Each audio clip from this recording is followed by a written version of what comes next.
Assalamu alaikum wa rahmatullahi wa barakatuh mes frères et sœurs.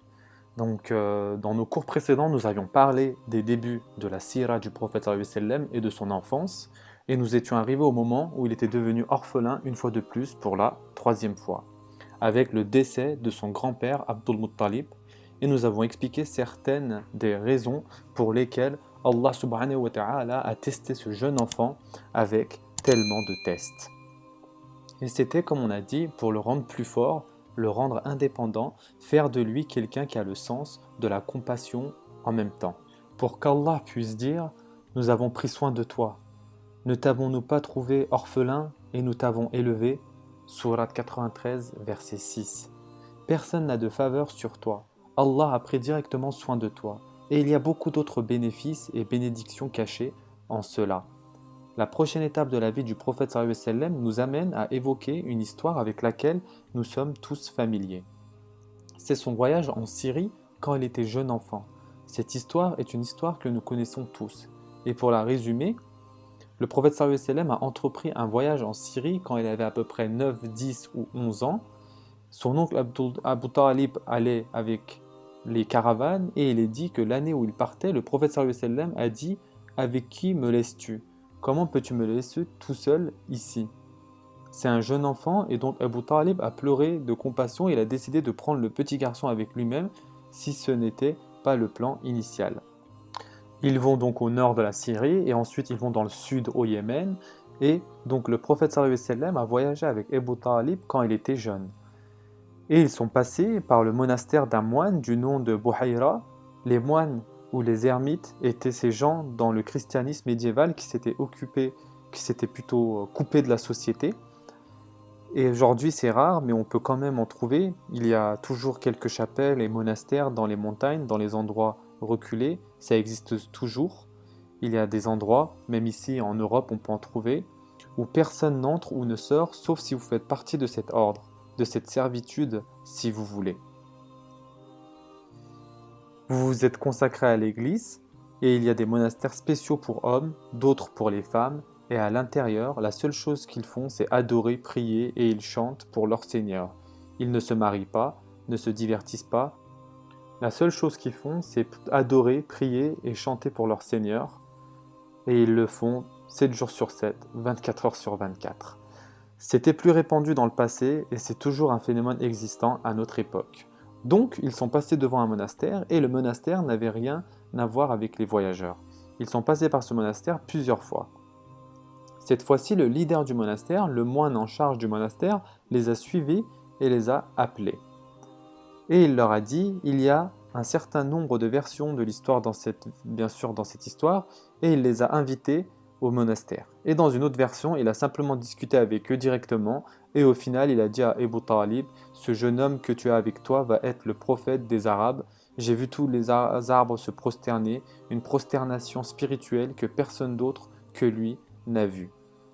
Et j'ai vu les nuages l'abriter, et dans une autre version, il est assis sous un arbre, et le moine a dit que le signe du prophète serait qu'il s'assierait sous cet arbre. Et il lui demande, qui est ton père? Et Abu Talib a dit, je suis son père. Et le moine a dit, non, ce n'est pas possible. Donc Abu Talib a dit, je suis en fait son oncle.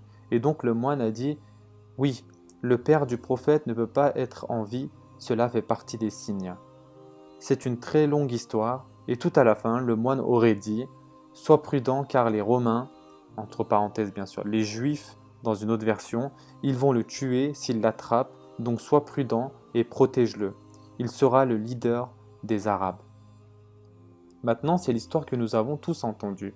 Le temps est venu pour une analyse critique et analyser la chaîne de narration surtout. L'histoire est problématique à différents niveaux. Tout d'abord, l'histoire mentionne donc une version d'Abu Bakr accompagnant le prophète sallallahu alayhi wa sallam. Et dans une autre version, il est dit Bilal était le serviteur de la caravane et c'est tout simplement historiquement impossible. Car Abu Bakr et le prophète sallallahu alayhi wa sallam, Abu Bakr était beaucoup trop jeune et il n'y a pas de trace d'amitié quand le prophète sallallahu alayhi wa sallam avait 10 ans. De plus, Bilal n'était pas encore né et encore moins devenu esclave à la Mecque quand le prophète sallallahu alayhi wa sallam avait 10 ans. Et un autre problème avec cette histoire est que le contenu nous surprend. Non pas que le prophète sallallahu alayhi wa sallam ait été prédit dans les livres précédents, nous savons qu'il a été prédit, mais l'histoire et le fait que si Bouhaïra aurait dit ceci au prophète sallallahu alayhi wa sallam en face d'Abu Talib, les Quraysh auraient su et Abu Talib l'aurait su. Et quelques années plus tard, le prophète sallallahu alayhi wa sallam aurait dit: « Oh mon oncle, pourquoi du tout de ma prophétie? Ne te rappelles-tu pas quand j'étais adolescent ce qui était arrivé? Ne te rappelles-tu pas que Bouhaïra a dit que quand j'avais 10 ans, comment peux-tu le remettre en question maintenant ?» Et les Quraysh auraient connu cette histoire également.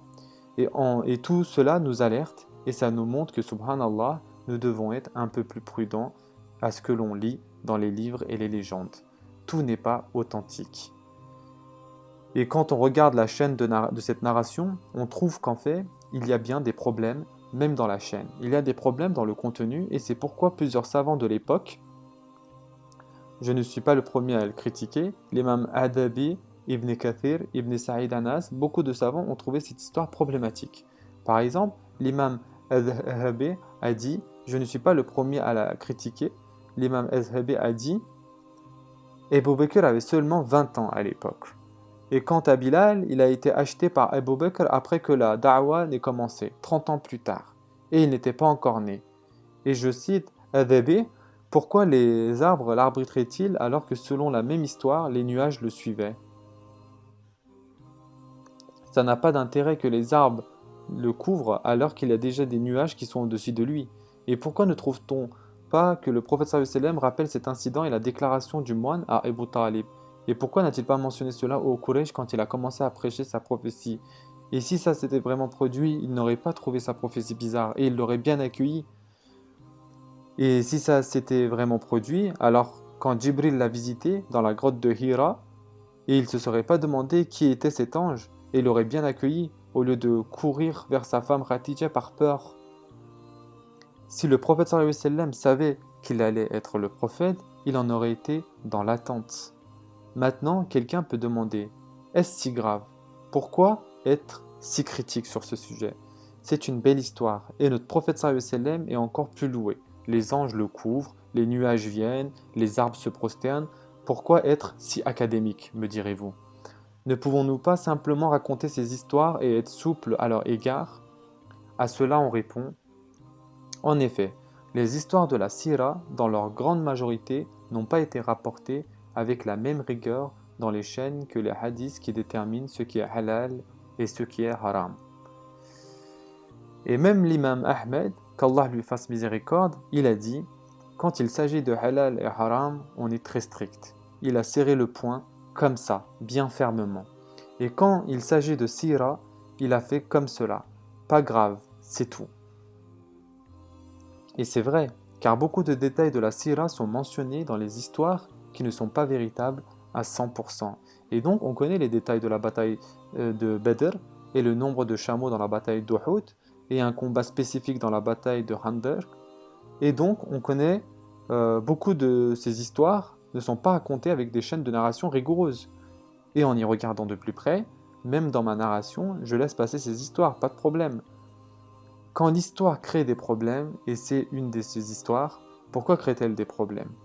Car le problème majeur de l'histoire est que beaucoup de gens qui ne croient pas en notre prophète Mohammed sallallahu alayhi wa sallam doivent répondre à une question très difficile. Où le prophète sallallahu alayhi wa sallam a-t-il eu l'idée de devenir prophète et le savoir avec lequel il est venu en tant que prophète? Et c'est un miracle, je l'ai déjà dit plusieurs fois, notre prophète sallallahu alayhi wa sallam ne savait pas les histoires de Isa, Moussa, il n'a jamais entendu le nom de Yunus. Et c'est un miracle, ce n'est pas un ancêtre des Arabes. Qu'a-t-il à voir avec cette branche de l'humanité? Le concept de prophétie non plus n'était pas connu des Arabes. Après l'époque d'Ismaïl, 2000 ou 3000 ans auparavant, les Arabes n'avaient ni vu ni entendu parler d'un prophète. Et ils n'ont jamais su ce qu'était un prophète. Donc le prophète sallallahu alayhi wa sallam vient et dit « Je suis un prophète ». Il apporte quelque chose de nouveau pour les Arabes de son époque. Et le Coran mentionne cela dans plusieurs versets. Tu ne savais pas ce qu'était la foi, la révélation, les histoires des anciens prophètes. Et pendant longtemps, les gens disaient que le prophète sallallahu alayhi wa sallam a appris cela. Les non-musulmans disent qu'il a appris ces histoires durant son voyage en Syrie. Et c'est un exemple ici. Bouhaïra a fait jouer son imagination. un des célèbres orientalistes du siècle dernier dit « Ce moine a fait jouer son imagination, il a dû lui raconter des histoires de Jésus-Christ et Moïse. » Et donc le petit garçon est revenu, et 30 ans plus tard, on retrouve ces histoires déformées car elles ne sont pas sous la forme de l'Ancien et du Nouveau Testament.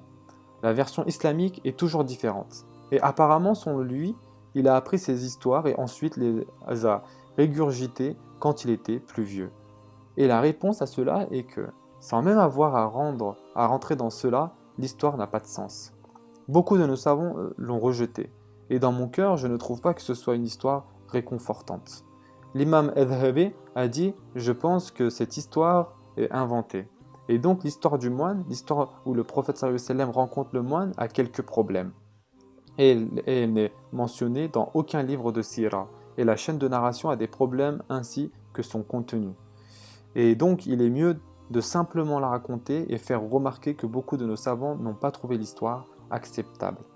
La phase suivante dans la vie du prophète sallallahu alayhi wa sallam est celle du stade de jeune homme, 15-16 ans.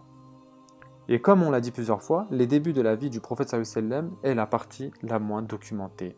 Nous n'avons rien du temps où il avait 9-10 ans jusqu'au moment où il a 15 ans, si ce n'est une histoire par ici et une histoire par là. Et on a expliqué ça beaucoup de fois. Personne n'est témoin de ce qui se passe et n'enregistre. Personne ne sait ce que cette personne va être le prophète d'Allah. Personne n'écrit rien, il n'y a pas d'écriture à la Mecque, pas d'enregistrement. En plus, ceux qui ont vécu longtemps étaient peu nombreux. Les gens qui ont accompagné le prophète sallallahu alayhi wa sallam quand c'était un jeune garçon, qui sont-ils? Où sont-ils maintenant? Le temps qu'il, sallallahu alayhi wa sallam, notre prophète décède, où sont les gens qui vont se rappeler? Oh, voilà ce qui s'est passé quand il était un enfant. Regardez même vos propres pères. Vous avez des souvenirs, bien sûr. Vos propres pères et vos grands-pères. Vous savez de quand ils avaient 8, 9, 10 ans, ce qui leur est arrivé? Tout ce que vous savez, c'est une histoire par-ci, une histoire par-là qui vous a raconté. Et c'est votre propre père. Que dire de quelqu'un il y a 14 siècles? Le prophète sallallahu alayhi wa sallam, alors qu'il n'avait pas d'enregistrement, pas de photographe, rien. Donc imaginez maintenant. Donc nous avons beaucoup de trous à ce sujet. Donc l'information suivante que nous avons, c'est le premier emploi du prophète sallallahu alayhi wa sallam. Le prophète sallallahu alayhi wa sallam a dit, le hadith est dans Bukhari, donc il est entièrement authentique, Allah n'envoie jamais un prophète qui n'a pas été berger. Et il était berger de moutons. Le prophète sallallahu alayhi wa sallam a dit, le hadith qui est dans Bukhari, donc il est entièrement authentique, Allah n'envoie jamais un prophète qui n'a pas été berger. Et il était berger de moutons. Donc ils ont dit, pas même toi, ô messager d'Allah. Et ça montre, remarquez ça, la majorité des compagnons ne savaient pas que le prophète sallallahu alayhi wa sallam avait été berger. Et ce sont ses compagnons. Qu'en est-il des autres détails quand c'était un enfant? Donc ils ont dit « et toi ?» Ils ont pensé que ce serait une exception car ils n'avaient jamais pensé qu'il avait été berger. Et donc ils ont dit « et toi ?» Ils ont essayé de « tu n'étais pas berger ?» Il a dit « oui, j'étais berger et je m'occupais des troupeaux de la Mecque contre quelques sous. » La plus petite dénomination, des pièces, des sous, car c'est ce que vous apporte un berger, contre quelques sous. C'est ce que je faisais. Et dans un autre hadith, le prophète sallallahu alayhi wa sallam, dans une des expéditions les plus tardives, il a vu des bergers prenant soin des moutons qu'ils avaient. Et donc il a dit, je vous conseille de trouver l'arbre Iraq, un arbre spécifique, et de trouver les branches les plus sombres, car ce sera meilleur pour votre troupeau. Donc ils étaient choqués et lui ont demandé, comment sais-tu cela, ô messager d'Allah? Comment sais-tu quelle plante est meilleure pour les moutons? Et pas seulement la plante, mais quelle partie de la plante est meilleure pour les moutons? Donc il a dit, j'étais berger, et chaque prophète qu'Allah a envoyé était berger. Et dans une autre version du hadith, dans Imam Muslim et Imam Ahmed, il a dit, Moussa a été envoyé quand il était berger, c'est-à-dire envoyé par Allah à son peuple quand il était berger. Et Daoud a été envoyé comme prophète quand il était berger. Et moi aussi, j'étais berger à Adjad. Où se situe Adjad? Aujourd'hui, il y a un grand hôpital qui s'appelle l'hôpital d'Adjad, juste derrière le Haram. C'est là l'endroit de Adjad. J'étais berger à Adjad, cet hôpital derrière le haram. L'hôpital le plus proche du haram s'appelle Adjad et c'était dans une vallée. Et donc il a dit, c'est la vallée où j'allais prendre des moutons et j'étais berger dans cette vallée d'Adjad. Et c'est tellement vrai, Moussa alayhi salam était berger pour l'homme de Médiane. Rappelez-vous quand il est parti et l'homme a dit, j'ai besoin que tu prennes soin de mon troupeau et si tu le fais, je te marierai à ma fille. C'était un berger et quand il était berger, c'est là qu'il est devenu prophète. De même Daoud, l'histoire de David et Goliath. Daoud n'était pas célèbre. Daoud était un berger. Il n'était personne. Et ils se demandaient tous comment allons-nous tuer Goliath. Et donc Daoud alayhi salam est venu au roi Talut et il a dit je vais tuer ce puissant géant. Et tout le monde a rigolé. Tu n'es qu'un berger. Et il a inventé, qu'a-t-il inventé? Le lance-pierre. Et il a trouvé comment lancer une pierre avec beaucoup de force sur le puissant roi ou empereur Goliath. Et c'est comme cela qu'il est devenu un roi et un prophète. C'était un berger à la base. Et de même, notre prophète Mohammed sallallahu alayhi wa sallam était berger, prenant soin des moutons des gens de la Mecque. Quelles sont les sagesses? Pourquoi Allah fait cela? Si Allah avait voulu, notre prophète sallallahu alayhi wa sallam serait né dans le luxe. Si Allah avait voulu, il n'aurait pas à lever le doigt. Si Allah avait voulu, il pleuvrait de l'argent sur lui en tant qu'enfant, adolescent et adulte. Pourquoi Allah aurait voulu que notre prophète sallallahu alayhi wa sallam commence sa vie avec le métier le moins bien payé et le plus difficile dans toute la Mecque? Pourquoi Allah a voulu cela? Car il y a beaucoup de sagesse ici. Avant tout, être berger vous donne l'occasion de vous engager dans la solitude de pensée. Quand vous êtes berger, vous êtes tout seul. Vous êtes à l'écart de la société, des gens.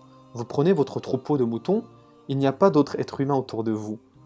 Et vous êtes seul avec eux. Vous contemplez et vous réfléchissez au but de la vie. Et subhanallah, c'est quelque chose, on regarde simplement autour de nous, les gens qui sont occupés avec le bas monde sont les moins spirituels. Il faut dire ce qu'il en est. Ces gens qui sont aspirés par le monde, avec nos emplois, nos jobs, ces gens qui n'ont rien d'autre que ce monde, ils peuvent ignorer la religion.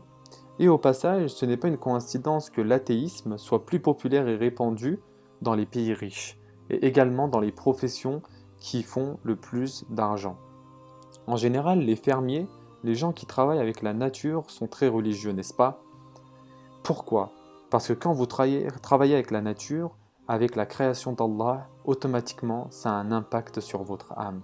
Vous ne pouvez pas simplement être athée si vous vous occupez des troupeaux et que vous voyez la nature et que vous prenez soin de votre culture. Quand vous êtes impliqué dans tout cela, vous avez cette foi, cette spiritualité. Et quand vous êtes coupé de la création d'Allah, vous êtes en immersion dans cette vie d'ici-bas, votre cœur devient beaucoup plus dur. Alors vous pouvez ignorer Allah subhanahu wa ta'ala. Vous pouvez être arrogant au point de dire qu'il n'y a pas de Dieu. Et encore une fois, ce n'est pas une coïncidence.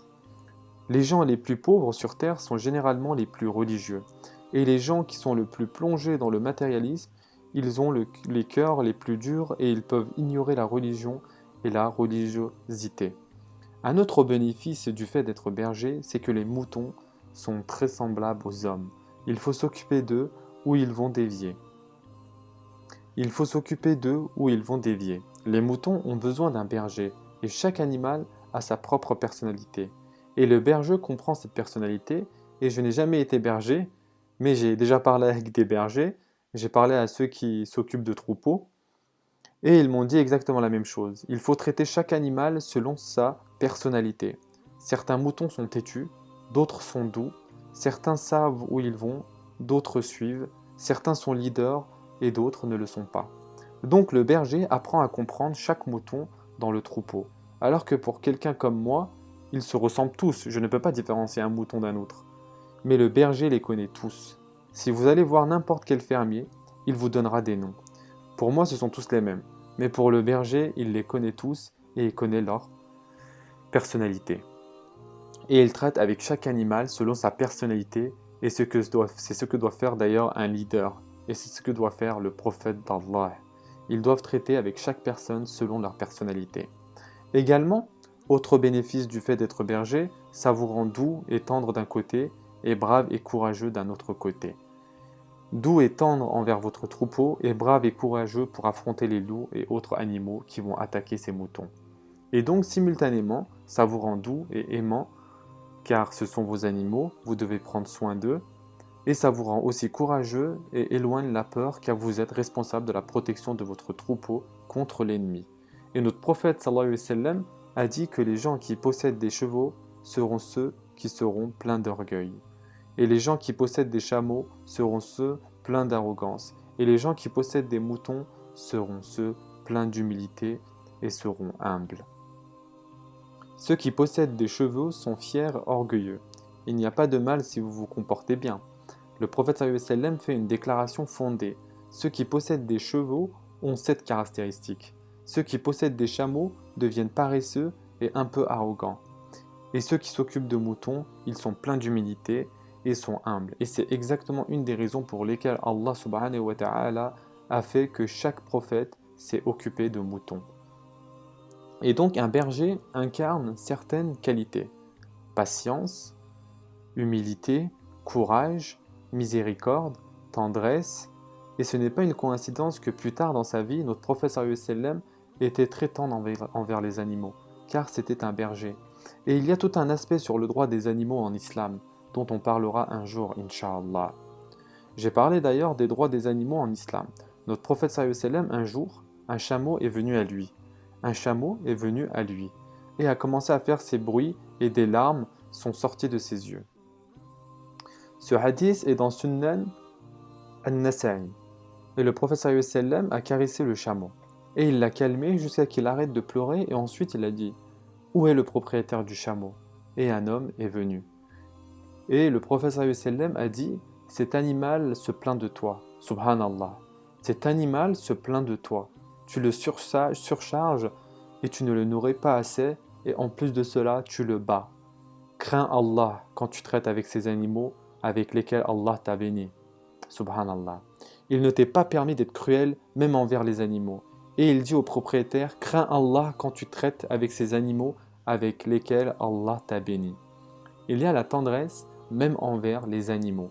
D'où ça vient? Bien sûr d'Allah. Mais tout cela aide à construire ça, être berger et prendre soin du troupeau. Un autre aspect du berger, à ce jeune âge, il a à peine 14-15 ans, ça montre qu'il comprend qu'il doit gagner de l'argent. Il ne peut pas être le boulet de son oncle Abu Talib.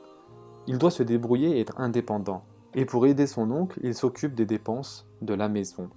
Un autre bénéfice du fait d'être berger, ça montre le mode de vie simple du prophète Mohammed sallallahu alayhi wa sallam. Il faisait les tâches les plus basiques du travail manuel, si vous voulez. Il n'y a rien qui soit vraiment plus dur et plus dur, à moins que vous ne soyez payé. C'est du travail manuel basique. Et notre prophète sallallahu alayhi wa sallam l'a fait, et il a été payé pour ça. Et ça nous montre vraiment qu'il n'y a pas de péché, pas de honte à travailler pour votre propre argent, votre propre subsistance. Notre prophète sallallahu alayhi wa sallam l'a fait, et le prophète a dit que l'argent le plus pur que vous pouvez gagner, c'est l'argent que vous gagnez avec le travail de vos mains. C'est l'argent le plus pur, vous faites du travail physique à la sueur de votre front, vous faites un travail physique et ensuite vous êtes payé pour cela. Et ensuite, il a dit que même le prophète Daoud alayhi salam gagnait son argent en travaillant avec ses mains. Que faisait le prophète Daoud? Qui peut me le dire? Il travaillait le fer et était également charpentier, et il gagnait de l'argent avec cela. Et c'est comme cela qu'il prenait soin de lui-même. Et ça nous montre également que l'un des plus grands signes de sincérité est de faire quelque chose pour le bien des gens sans rien attendre en retour, bien sûr. Le prophète sallallahu alayhi wa sallam gagnait sa propre subsistance et il ne l'a pas eu des gens autour de lui. Et il y a beaucoup de versets dans le Coran: je ne vous demande aucun salaire, je ne vous demande aucun bien, je ne vous demande pas d'argent ou de subsistance quand je vous prêche ce qu'est l'islam. Je n'ai d'autre motif que Allah subhanahu wa ta'ala. C'est la réalité. Quand les gens ne vous doivent rien, alors votre appel est plus pur. Quand ils ne vous payent pas, quelle excuse et motivation avez-vous pour être prophète d'Allah? Et également, mon dernier point, ça nous montre que même quand le prophète sallallahu alayhi wa sallam est devenu prophète, et qu'il avait tout ce qu'il voulait, il aurait pu avoir tout ce qu'il voulait. Il n'était pas gêné de parler aux gens de sa simple vie dans le passé. J'ai commencé là-bas et c'est la réalité en tout. Pas seulement la religion, mais la religion et la vie d'ici-bas. Vous devez commencer en bas et travailler pour atteindre le sommet. Et là, vous serez le plus grand gagnant. Si vous commencez au sommet, ça arrive, une combinaison d'incidents dès la naissance, quoi que ce soit, vous ne serez jamais autant gagnant que ceux qui ont commencé en bas et ont travaillé pour arriver au sommet. Et c'est la réalité du business, tout comme c'est la réalité de la religion. Regardez les entrepreneurs qui ont le plus réussi sur Terre. Des gens comme Bill Gates ou Steve Jobs. Ils ont tous commencé en bas de l'échelle, dans leur sous-sol, leur garage, leur jardin, n'est-ce pas? Et ensuite, ce sont eux qui construisent les plus grands empires. Jamais celui qui hérite de tout cela n'a rencontré autant de succès que celui qui construit à partir de rien. C'est la règle d'Allah. Et la même chose s'applique pour le prophète sallallahu alayhi wa sallam. Il a commencé tout en bas et ensuite a atteint le sommet. Il a traversé toutes les étapes de la vie et ensuite quand vous arrivez là, alors en effet Allah vous a béni et a fait en sorte que vous le méritez et l'obteniez. Si vous l'obteniez sans travailler, alors vous n'allez pas l'apprécier et vous n'allez pas être juste envers cela. Donc notre prophète sallallahu alayhi wa sallam a commencé en tant que berger et il a travaillé jusqu'à atteindre le sommet, être le prophète d'Allah. Et regardez à quel point cette déclaration d'Allah subhanahu wa ta'ala est vraie quand il dit « Ton Seigneur ne t'a ni abandonné ni détesté ». Sourate 93, verset 3. La vie dernière t'est certes meilleure que la vie présente. Sourate 93, verset 4. Tout ce qui t'arrive sera meilleur que tout ce qui t'est déjà arrivé. Ta vie va devenir plus facile et même la vie future sera meilleure que cette vie. La vie dernière t'est certes meilleure que la vie présente. Ton Seigneur t'accordera certes ses faveurs et alors tu seras satisfait. Sourate 93, versets 4 et 5. Allah te donnera jusqu'à ce que tu sois satisfait. Tu seras satisfait. Tout. Ne t'a-t-il pas trouvé orphelin? Alors il t'a accueilli. Sourate 93, verset 6. Ne t'a-t-il pas trouvé à la recherche? Alors il t'a guidé. Sourate 93, verset 7. Ne t'a-t-il pas trouvé pauvre? Alors il t'a enrichi. Sourate 93, verset 8. Nous t'avons trouvé sans argent et nous t'avons donné tout l'argent que tu méritais. Donc, quant à l'orphelin, donc, ne le maltraite pas. Quant au demandeur, ne le repousse pas. Et quant au bienfait de ton Seigneur, proclame-le. Sourate 93, verset 9 à 11. Sois bon envers le mendiant, sois bon envers l'orphelin. Allah t'a tellement béni et un cœur doux, et c'est ce que nous avons dit.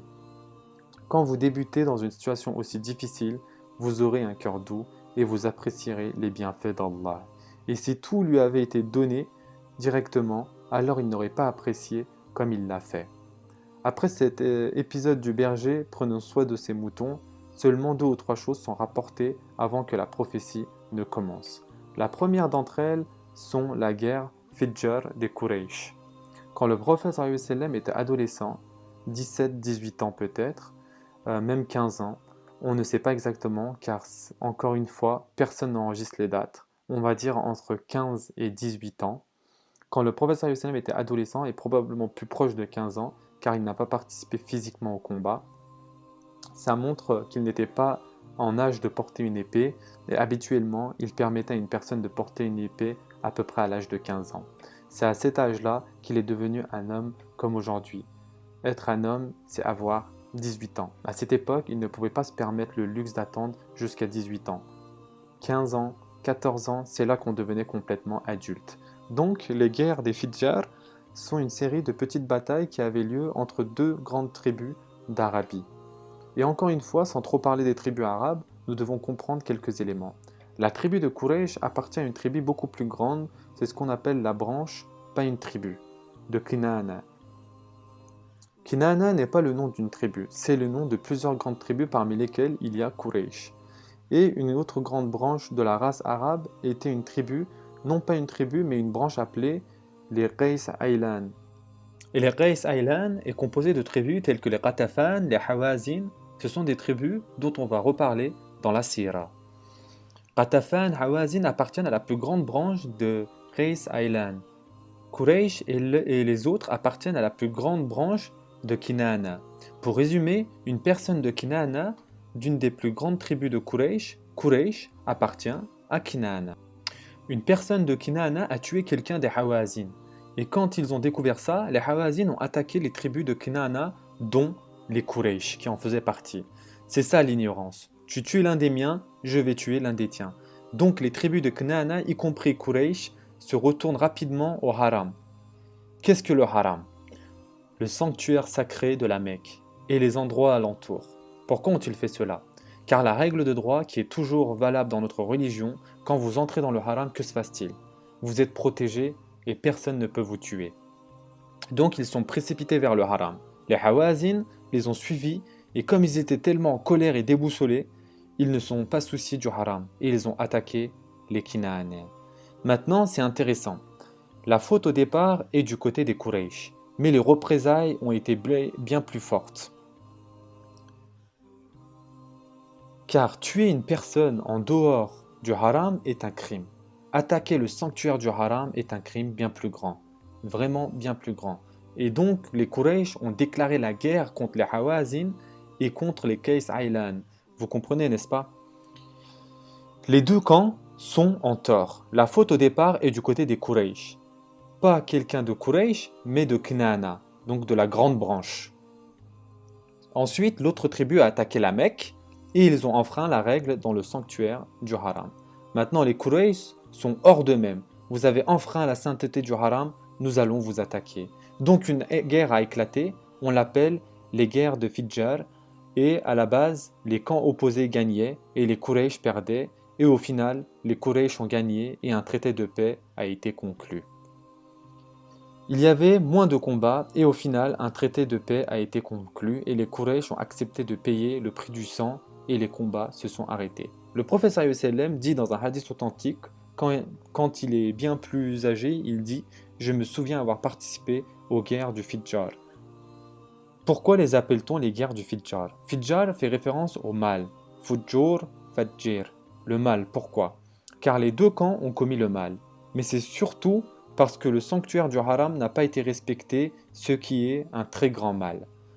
Ce sont des guerres maléfiques, des guerres Fidjar, car le sanctuaire du haram n'a pas été respecté. Donc le prophète sallallahu alayhi wa sallam a dit « Je me souviens avoir combattu dans les guerres du Fidjar et je ramassais les flèches pour mes oncles et leur rendais. » Quand quelqu'un tire une flèche et que ça manque la cible, en fait, même si ça atteint la cible, vous pouvez l'enlever et vous pouvez la ramasser et vous pouvez la réutiliser contre les ennemis. C'est une munition que vous ne pouvez utiliser encore et encore, n'est-ce pas? Donc le rôle du prophète sallallahu alayhi wa sallam était d'aller trouver ces flèches, les chercher dans les montagnes et quand il les trouvait, il les donnait à ses oncles et il les utilisait contre l'autre tribu. Le prophète sallallahu alayhi wa sallam a dit « Je ne regrette pas d'avoir participé à cette guerre. J'ai participé et je ne regrette pas. Je n'ai rien fait de mal, j'ai aidé les Quraysh contre leur ennemi des Qais Aylan. » Il est également rapporté que quand le prophète sallallahu alayhi wa sallam apparaissait avec les Quraysh ce jour-là, les Quraysh gagnaient. Quand il n'était pas à la maison, les Quraysh perdaient du terrain. Et donc quand Abu Talib a vu cela, par Allah, je ne te perds plus de vue, tu restes avec nous. Et au final, ils ont fait un accord de paix et les combats se sont arrêtés après cela. Quelques années plus tard, un incident plus célèbre est arrivé. C'est appelé le traité ou le pacte de Fudul, Mutayyabin. Qu'est-ce que c'est? À ce moment, le prophète sallallahu alayhi wa sallam a probablement la vingtaine passée, quelques années après la guerre du Fidjar. Ce pacte, ce traité a eu lieu au mois de Dhul Qa'da, un des mois sacrés à la Mecque. Selon une narration, le prophète sallallahu alayhi wa sallam avait exactement 20 ans. Ce qui s'est passé, c'est qu'une personne de la tribu de Zubayd, et Zubayd est une tribu du Yémen, et donc les Yéménites, quand vous êtes à la Mecque, les gens ne considéraient pas cette tribu comme étant aussi élitiste. C'est une tribu bas de gamme si vous voulez. Donc les gens de cette tribu n'ont pas le statut de Hawazin ou Sa'aqif, et ils sont très éloignés. Admettons, on vient de parler de la guerre entre Hawazin et Knana, ces deux tribus sont voisines. Si vous tuez quelqu'un d'une tribu, l'autre tribu est de l'autre côté de la frontière. Ils vont venir et attaquer. C'est exactement ce qui s'est passé. Cet homme de Zubayd, si on lui faisait quelque chose, où sont ses alliés? Où sont ses frères? Où est sa tribu? Au Yémen lointain, qui va venir pour le défendre? Et c'est la réalité de la société ignorante. Donc que se passe-t-il? Cette personne de la tribu de Zubayd a vendu un article avant le Hajj. Il vient en tant que marchand, il a amené son cuir, c'est bien, c'est comme ça que vous faites de l'argent. Et il a vendu un nombre d'articles à Al-As ibn Wa'il, le père de Amr ibn al-As, le célèbre Amr ibn al-As. C'est son père, Al-As ibn Wa'il. Et il a vendu un nombre d'articles. Et Al-As ibn Wa'il est un chef, un homme politique, c'est un dignitaire de Quraysh et c'est un riche homme d'affaires. Il lui a vendu avant le Hajj et Al-As a dit « Je te donnerai l'argent après le Hajj, avant que tu retournes au Yémen. Viens me voir après et je te donnerai l'argent. » Donc il a accepté « Ok, d'accord, je peux attendre, je n'ai pas besoin maintenant, j'en ai besoin à mon retour au Yémen. » Donc il a accompli le Hajj et ensuite il a dit « J'ai besoin de mon argent. » Al-As lui a dit « Reviens demain. » Donc il revient le lendemain.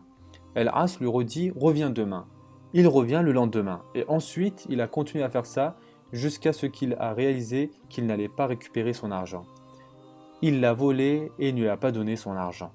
Donc cette personne va voir l'autre tribu. Il va voir les Benu Hashim, les Benu Abd-Dar, les Benu Abd-Manaf, tous ceux de Quraysh. Et il leur dit « J'ai besoin d'aide. Cet homme ne me rend pas mon argent. » Et chacun trouve une excuse. Pourquoi? Parce que Al-As ibn Wa'il est un homme politique. Il est riche, c'est un leader, donc vous n'avez pas intérêt à être dans son collimateur. Chacun trouve une excuse, je ne peux pas vraiment faire ceci, je ne peux rien faire pour toi. Et donc, il s'est senti complètement piégé. Et il n'avait pas d'autre solution, il a décidé d'en faire une affaire publique. Les poèmes à cette époque, c'est comme les médias. Internet, les blogs, Twitter, vous envoyez directement et vous n'êtes pas limité à 160 caractères quand vous écrivez un poème. Et donc, il n'a même pas eu à écrire le poème.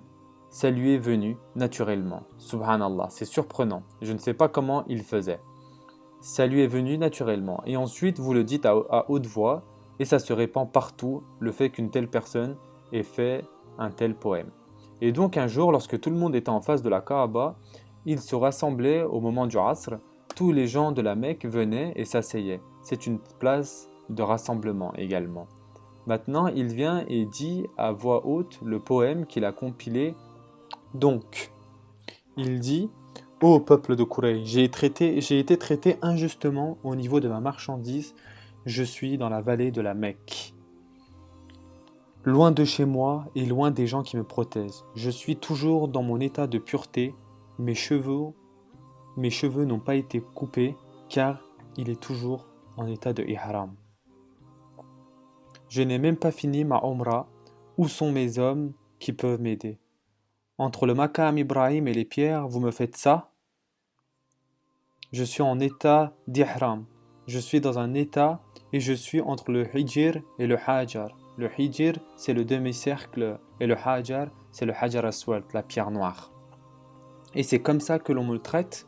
Le vrai haram appartient à ceux qui sont nobles. Il n'y a pas de noblesse pour celui qui porte une tunique. Probablement, il y avait une tunique impliquée dans cela également. Celui qui porte une tunique alors qu'il triche, vole et fait du mal. Vous n'avez pas la noblesse, la distinction simplement parce que vous vivez à la Mecque, simplement parce que vous êtes dans une terre sainte. Et je suis en état d'ihram et vous me faites ça juste parce que je suis loin de chez moi, de ma terre et de mon peuple. Dans la nouvelle, donc la nouvelle s'est vite répandue comme le feu et Zubayr ibn Abdul Muttalib, l'oncle du prophète sallallahu alayhi wa sallam, l'oncle le plus vieux, Zubayr ibn Abdul Muttalib, a entendu cela. Et il a dit, nous devons faire quelque chose à ce sujet, ça ne peut pas continuer ainsi. Et il a organisé un rassemblement avec tous les membres les plus âgés de Quraysh dans la maison d'une personne dont vous devriez mémoriser le nom. Il apparaît à de nombreuses reprises dans la Sira, Abdullah ibn Jud'an. Abdullah ibn Jud'an était un oncle éloigné de Aïcha. C'était un oncle éloigné de Aïcha et il était considéré comme étant le plus noble des gens de la Mecque de son époque. Il n'a pas vécu jusqu'à la da'wa, il est mort avant que la da'wa ne commence, mais il était considéré comme étant très accueillant, très sincère et il était connu pour résoudre les problèmes et c'était le plus âgé. Donc ils se sont rassemblés dans la maison de Abdullah ibn Jud'an et c'est là qu'ils se sont mis d'accord sur un pacte, un traité. Donc ce pacte devait supporter l'oppressé contre l'oppresseur évidemment. Il supportait l'oppressé contre l'oppresseur sans se soucier de la tribu à laquelle appartenait l'oppresseur. Et ils ont dit, même si celui qui subit l'injustice vient d'une tribu lointaine et que l'oppresseur est de Quraysh, nous allons soutenir celui qui a été oppressé et nous allons lui donner tous ses droits contre l'oppresseur. Et ils sont tous allés en face de la Kaaba et ils ont annoncé cela publiquement et ils ont signé donc un document. Il n'y a pas de document, pas de signature. Que faisait-on à cette époque-là? Vous mettez votre main dans le parfum. Ils sont tous illettrés, ils ne savent ni lire ni écrire, pas de papier ni de stylo. Comment signe-t-on en son nom? Vous allez en public, vous annoncez à tout le monde que c'est notre traité et vous mettez votre main dans le parfum.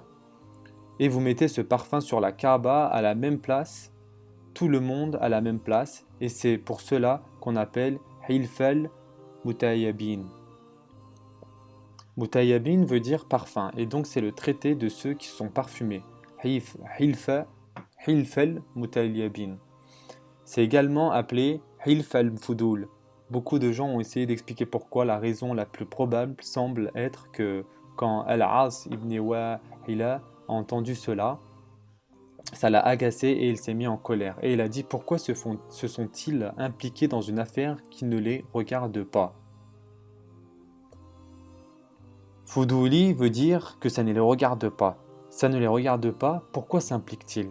Donc c'est une autre interprétation de ce qu'on appelle Hilf al-Fudul. Et il y a d'autres raisons pour lesquelles les gens disent Fudul, mais c'est probablement la raison la plus forte. Donc comme il a dit, Amrul Fuduli, ça ne vous regarde pas. Et ce que j'ai fait, et donc ils l'ont appelé le traité qui ne les regarde pas. C'est un autre nom. C'est la première fois, c'est ce qu'on appelle gouvernement pour faire simple. Les gens se rassemblaient et ils disent non, assez, c'est assez, on ne va pas autoriser l'injustice. Et dans un hadith Bukhari, le prophète sallallahu alayhi wa sallam a dit j'ai assisté dans la maison de Abdullah ibn al-Jud'an à un traité que si on m'avait demandé de le conclure durant l'islam, je le ferais. Si on me demandait de suivre le traité, même maintenant, je le ferais et je ne voudrais pas abandonner ma place en échange de beaucoup de chameaux rouges. C'est-à-dire que si vous me donniez beaucoup d'argent pour que je ne sois pas présent à ce traité, je n'accepterais pas. Je ne voudrais pas faire ça. Donc ce traité, il dit, ils se sont tous mis d'accord que les droits seraient rendus à ceux qui les méritent et qu'aucun oppresseur n'avait le dessus sur celui qui était oppressé. Maintenant, de ces deux incidents, Hilf al-Fudul et les guerres du Fidjar, quel bénéfice peut-on en tirer? De ces deux incidents, les Hilf al-Fudul et les guerres du Fidjar, quel bénéfice peut-on en tirer? Beaucoup. Tout d'abord, le prophète sallallahu alayhi wa sallam n'a pas regretté d'avoir participé aux guerres du Fidjar et le fait qu'il dise ça plus tard et qu'il en soit fier. Quelqu'un peut dire, attendez, ce n'était pas un prophète à cette époque, c'est quelque chose qu'il a fait avant la prophétie. Comment peut-on en tirer des leçons?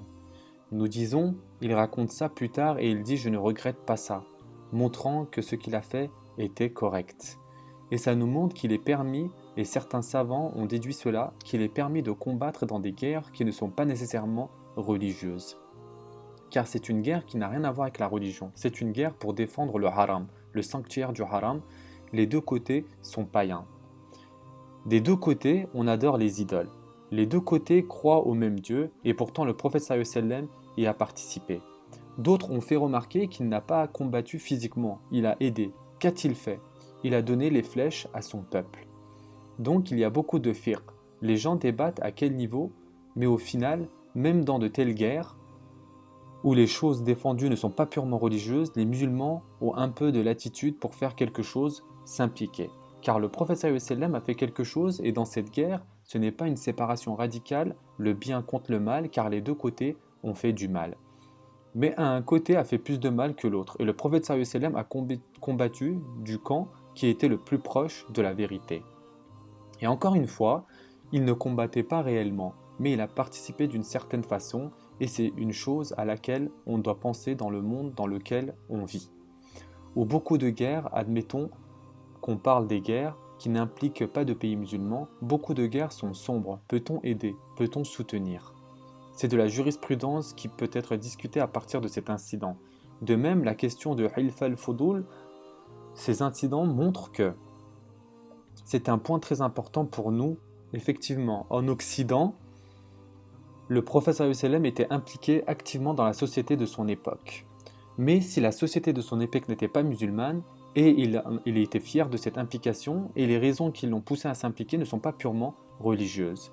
Donc Hilf al-Fudul implique la justice, la vérité, l'aide de l'oppressé, et plus tard il dit « Je suis fier d'avoir été là, et même maintenant en tant que prophète et musulman, si j'étais appelé à accepter ce traité, je le ferais avec fierté. » Et ça nous montre clairement que s'impliquer dans les causes publiques est la composante du fait d'être un bon musulman. Et c'est un des plus grands problèmes que nous avons en tant que minorité ici, en Occident. Nous pensons que nous devrions seulement nous impliquer dans ce qu'on pense être des causes purement islamiques. Nous ne nous impliquons pas dans le racisme, l'oppression, la pauvreté, la maltraitance des enfants, les abus sexuels. Nous disons « Oh, ces choses, ce sont juste des autres problèmes ». Nous nous impliquons seulement quand on parle de la Palestine, de Cachemire, les inondations ici et là, la Syrie, les tremblements de terre dans un pays musulman. Tout cela sont des bonnes causes, bien sûr. Je ne me moque pas, mais dans le temps, qu'apprends-nous de la Sira? Le prophète sallallahu alayhi wa sallam était un membre actif de la société et il supportait la justice dans sa société. Et cette justice n'a rien à voir avec l'islam ou le non-islam, musulmans et mécréants. Et c'est une des plus grandes erreurs, à mon humble avis, de notre part en tant que minorité. Il semble que nous n'avons pas de connexion avec la société autour de nous. Imaginez quelle da'wa nous aurions si un représentant de la Croix-Rouge, des dons du sang, était un musulman avec la barbe et un koufi. Et imaginez qu'il passe à la télé. Nous avons besoin de sang pour notre cause. Rien à voir avec l'islam, pas de da'wa, mais c'est la meilleure da'wa possible. Imaginez que quelqu'un parle contre le racisme, l'oppression, défendant les droits des travailleurs immigrés. Une sœur qui porte le hijab, venant devant la télé et disant « Nous devons protéger les droits des enfants, nous devons faire ceci, cela ». Rien du style « Nous devons convertir les gens à l'islam, nous devons faire la da'wa ». Non, mais son message est dans sa da'wa. Son implication dans la société est la meilleure da'wa qu'elle puisse faire. C'est ce que notre prophète sallallahu alayhi wa sallam a dit. Car pour faire simple, mes frères et sœurs, l'oppression est de l'oppression, peu importe qui la commet et contre qui elle est commise. Le racisme est du racisme, la maltraitance d'enfants est de la maltraitance d'enfants, la pauvreté est la pauvreté. Pas besoin d'être musulman pour souffrir de la pauvreté ou d'être aidé car vous êtes musulman. Ça nous touche tous. Et écoutez ça, quand vous êtes impliqué dans les problèmes de la société, les gens vous considèrent comme sincère. Et ensuite, quand vous venez en disant « je suis musulman », votre islam apparaît comme étant une foi sincère. Et c'est ce que notre prophète sallallahu alayhi wa sallam a fait. Il était impliqué dans les problèmes de sa société et il a résolu ces problèmes. Ensuite, quand il est devenu prophète, il est connu, aimé, respecté, son message maintenant devient acceptable. Et personne ne peut venir et dire « qui es-tu pour nous prêcher? Où étais-tu quand on avait besoin de toi? Où étais-tu quand la société souffrait d'un problème ?» Vous me suivez, n'est-ce pas? Et nous, en tant que communauté musulmane, le fait est que nous sommes coupés de la société autour de nous. Nous ne sommes pas engagés activement avec eux, nous n'avons pas de cause que, subhanallah, je dois être inquiet tout autant que mes voisins au sujet des crimes, car le crime me touche et le touche. Je dois m'inquiéter du taux de meurtre, je dois m'inquiéter de toutes les questions qui m'entourent, et quand je m'implique dans ces questions, je deviens un membre actif. Ensuite, quand je viens et je dis ma religion est l'islam, les gens vont m'écouter car je suis respecté dans la société. Bien sûr, en France, dès qu'on parle de musulmans, etc., ça crée directement une polémique et c'est d'autant plus qu'il faut être actif dans cette société. Et c'est exactement ce que notre prophète sallallahu alayhi wa sallam a fait. L'important ici est qu'il y a des valeurs qui sont des valeurs humaines, pas seulement islamiques. La justice, la sécurité, combattre l'oppression, et les musulmans doivent être en première ligne pour toutes ces questions, et parce que la vérité est liée. Quand vous supportez la justice et que vous avez la bonne théologie, ça va venir comme un ensemble. Malheureusement pour nous, la da'wa, c'est seulement parler, prêcher à travers la théologie, prêcher en parlant aux gens, débattre avec les chrétiens et les juifs.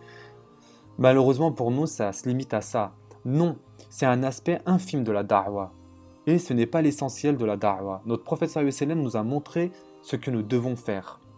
Et finalement, ça montre également le statut du prophète sallallahu alayhi wa sallam avant même de devenir prophète, malgré le fait qu'il ait à peine 20 ans.